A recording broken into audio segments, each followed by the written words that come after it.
সিজনের শুরুতেই ইপিএল এর রেকর্ড ব্রেক করে 446 মিলিয়ন পাউন্ড খরচ। এত অর্থ ব্যয় করেও এখন লিভারপুল দিশেহারা।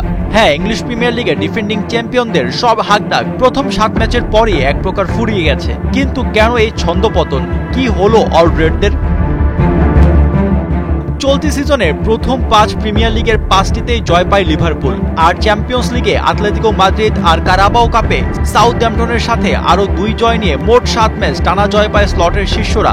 এরপরে শুরু হয়ে গেল ডাউনফল। একের পর এক ম্যাচ হেরে চলেছে ক্লাবটি। যদিও এই টানা 5 ম্যাচের জয়ের পেছনেও একটা সংকেত ছিল।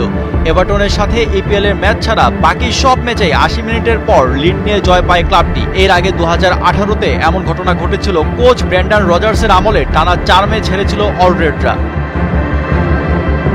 এখন পর্যন্ত প্রিমিয়ার লিগে মোট 8 ম্যাচ খেলেছে লিভারপুল, যেখানে গেল সিজনে 8 ম্যাচে সালার গোল ছিল 8টি, মোট গোল কন্ট্রিবিউশন ছিল 13টি। এই সিজনে 8 ম্যাচে গোল 2টি আর মোট কন্ট্রিবিউশন 4। অন্যদিকে ক্লাবের নতুন সেন্সেশন আলেকজান্ডার ইসাক সুইডিশ এই ফরওয়ার্ডকে 125 মিলিয়ন পাউন্ড খরচ করে নিউক্যাসল থেকে দলে টানার পর 7 ম্যাচে গোল করেছে সবেমাত্র 1টি।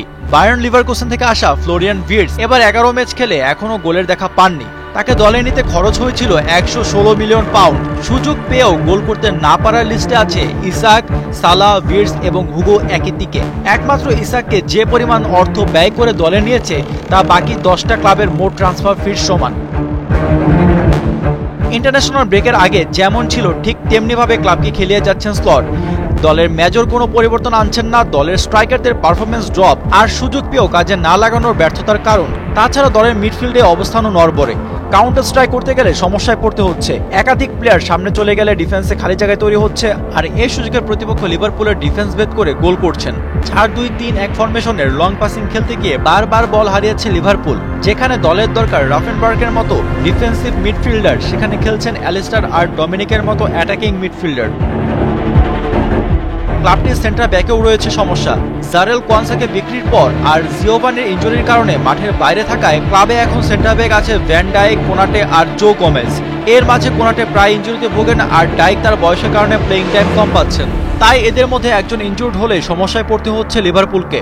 টানা 2 ম্যাচ জিততে না পারা ম্যানচেস্টার ইউনাইটেডের কাছে নিজেদের ঘরের মাঠে 2-1 গোলে হারার পর সমালোচনার মুখে লিভারপুল। সমর্থকদের আশা কোচ আর প্লেয়ারদের মধ্যে দ্রুত সমন্বয়হীনতা দূর হবে আর নতুনরা তাদের সেরাটা দিয়ে শিরোপা ধরে রাখবে। আশফাকুর রহমান, সিয়াম, 71।